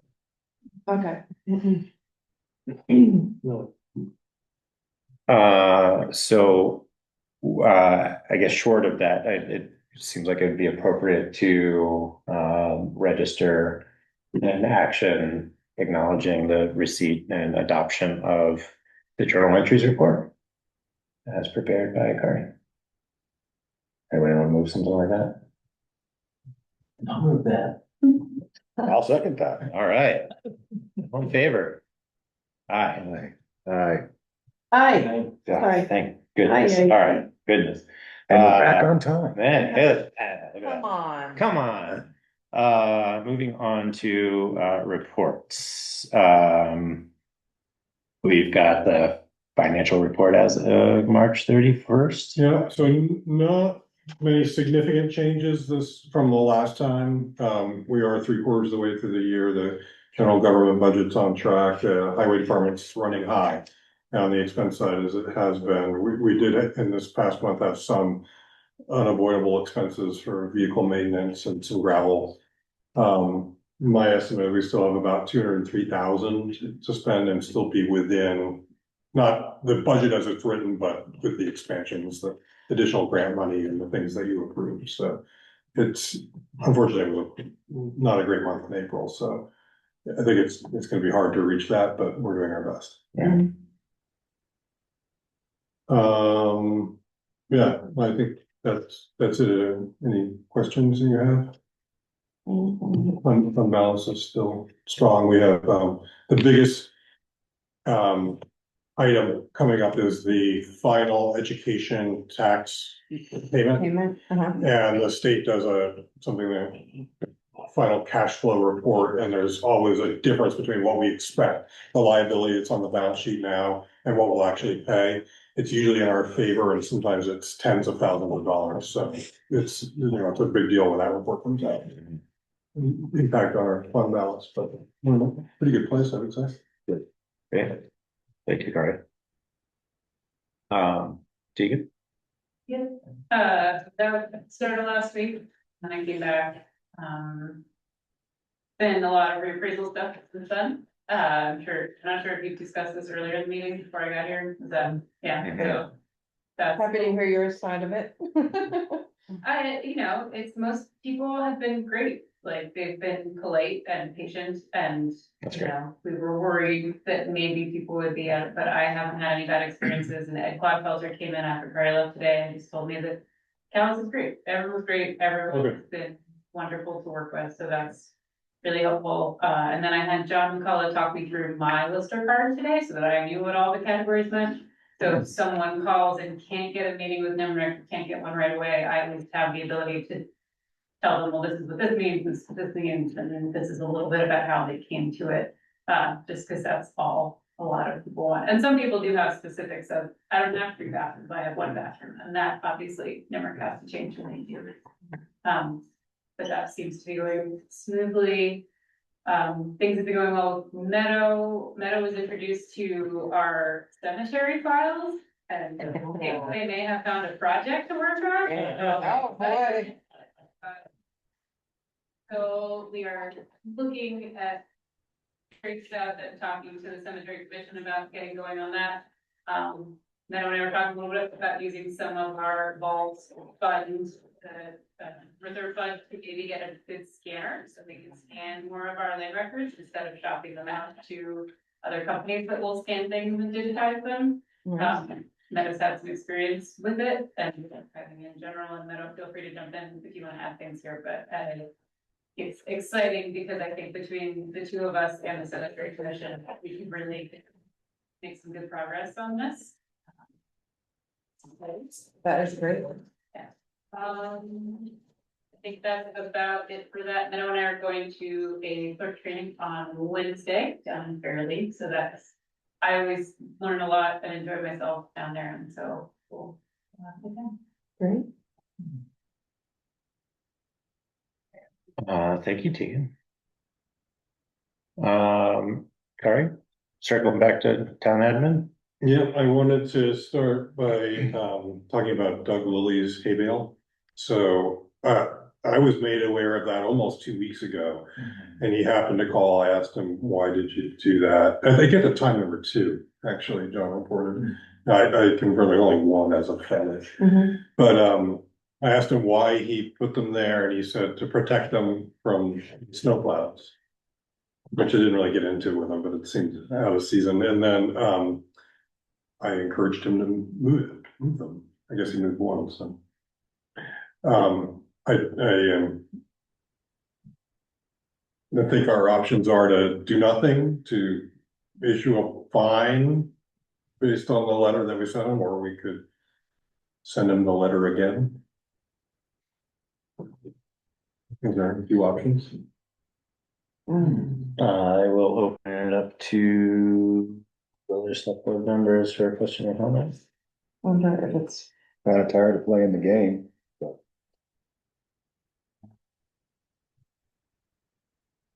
Well, I can weigh in that I think that one that's frustrating too. I appreciate the documentation of it with a picture.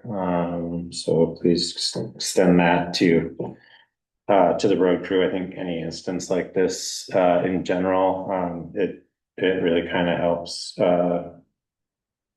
capture the issue in a place and time so that we can have a more meaningful conversation around it. I also think that we need to stay consistent. And I guess I'm concerned with as much of an effort as we've tried to put forward in being consistent in the position about putting objects and items in the right of way. We've been following up on a number of those, and I just don't see any other way forward here other than, I think the middle ground is to issue the same letter a second time. And with a new deadline, with a new deadline, and I guess to those before. if now that this is such a kind of a recurring issue, if we wanted to give ourselves more actionable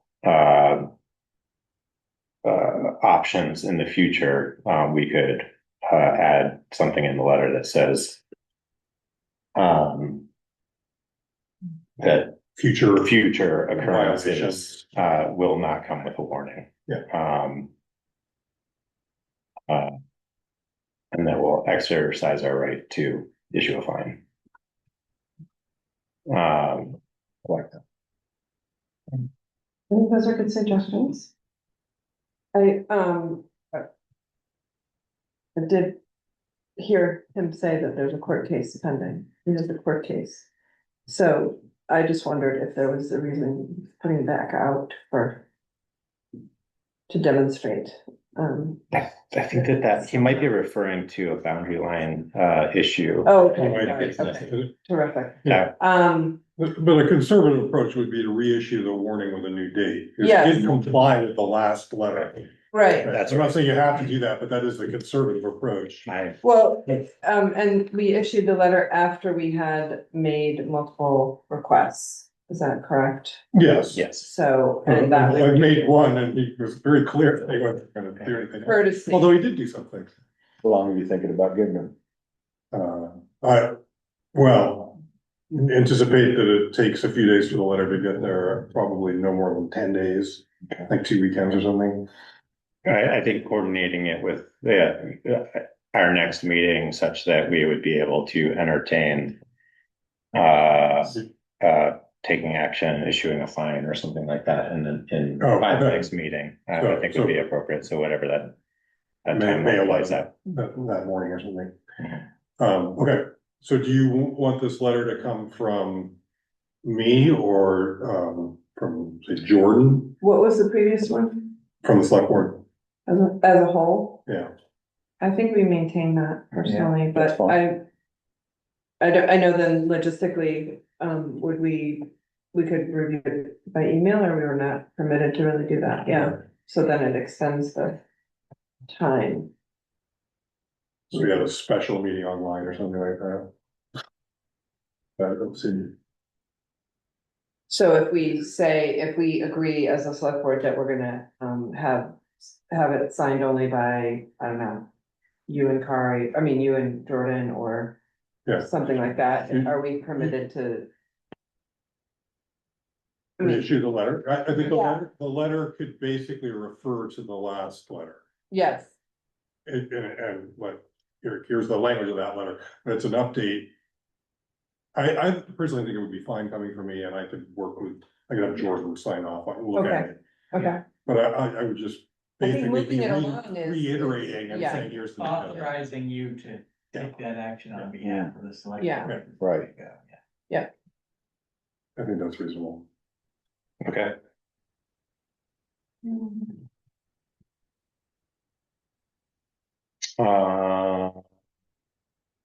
What are other items in? Yeah, so just a few other things I wanted to say. Oh, Right. here's one. So the right-of-way ordinance allows temporary signs without a permit, right? You can put a temporary sign on the side of the road. I got a email from a very frustrated resident who says that the interior painting signs, so you know, these kinds of, Right. they're like campaign signs, but they're like for businesses. Yeah. I guess there's some up on Lightning Ridge and Adamant Roads. I don't know, I'm curious about that, but they've been up for 2 weeks so far. So does that qualify as temporary? I'm assuming. State law has a designation of what temporary signage is. I don't remember the number of days, but there is a state. All right, I'll look at that and bring this back to this. Right, I feel like it's common for it to be up sort of for the duration of a job. Yeah, That's what it is. Yeah. And if it's a 3-week job, it's up for 3 weeks. okay, Yeah. I like that. Okay. James didn't mention the local hazard mitigation plan. There's a public meeting on May 16th at 6 p.m. In about an hour or so, be identifying hazards, which could become priorities in the plan. And then a reminder that Scott Passage's memorial is here on Saturday at 4. Mhm. There hasn't been a lot of publicity about that, but I am not able to be there, Okay. I'm sorry, I have another Yeah. similar Yeah. situation I have to attend, so. that's all we got. I feel like it is widely known, I don't know. Barbara expressed some concerns. Oh, really? Interesting. I think Charlotte put out all those cards back in March, and the concern might be that people stuck them on a fridge and maybe don't remember. Don't remember. I've been seeing them around, so it's been a pretty steady reminder for me, but, well, I hope it's well attended and certainly warranted. Did you mention Claire Haskell? It did not. Claire Haskell resigned from the Conservation Commission. Oh, I did not see that come through. It just came in today, Oh, okay. and Should we put that on a future agenda? Yeah, I guess we should, put that on the next agenda. Absolutely. she emailed me and Neil both today. Thanks. And her term expires in 2028, at least according to this, so. Good name. So that, I guess just to be proactive, would make sense to add that to the roles of, Yeah. folks that will be, soliciting appointment for, Part of the ask. yeah. Great. And, oh, right, so we have an executive, session, coming up next, Sorry, before that, can you Yeah. just provide a very minor update from the Oh, Calais? yeah, yep. They asked me to share that, the their donated paintings to the Historical Society from the Bassage family are going to be hung in this room, one in the back. I'm sorry, two in the back and one here, on this front wall, depending on what you think of this front and back. Those are Bessie Drennan paintings? Bessie Drennan paintings, yes.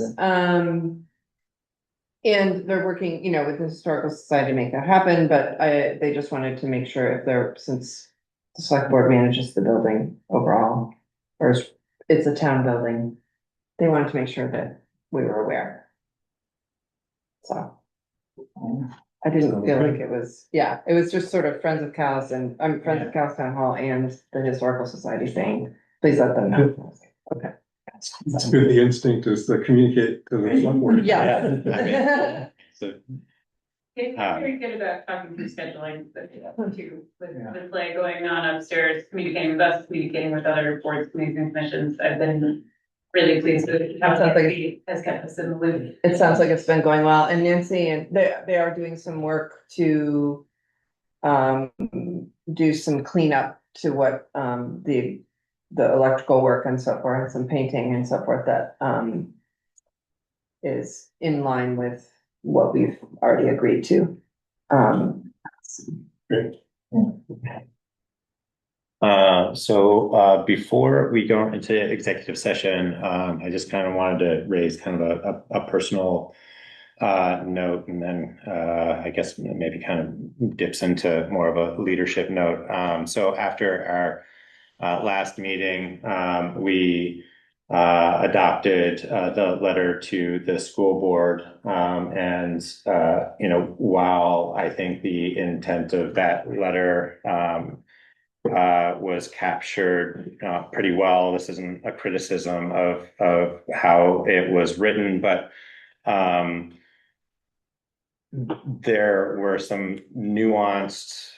It was my understanding that the general consensus is that we were speaking on behalf of the voters and not necessarily taking a position as a board on the matter. And it's a nuanced difference, but like, the semantics of the letter read as if the board was taking a position. I think we've had some really good dialogue around that, and having observed how that very careful difference then gets leveraged as a representation during the school board meeting, that just became problematic for me.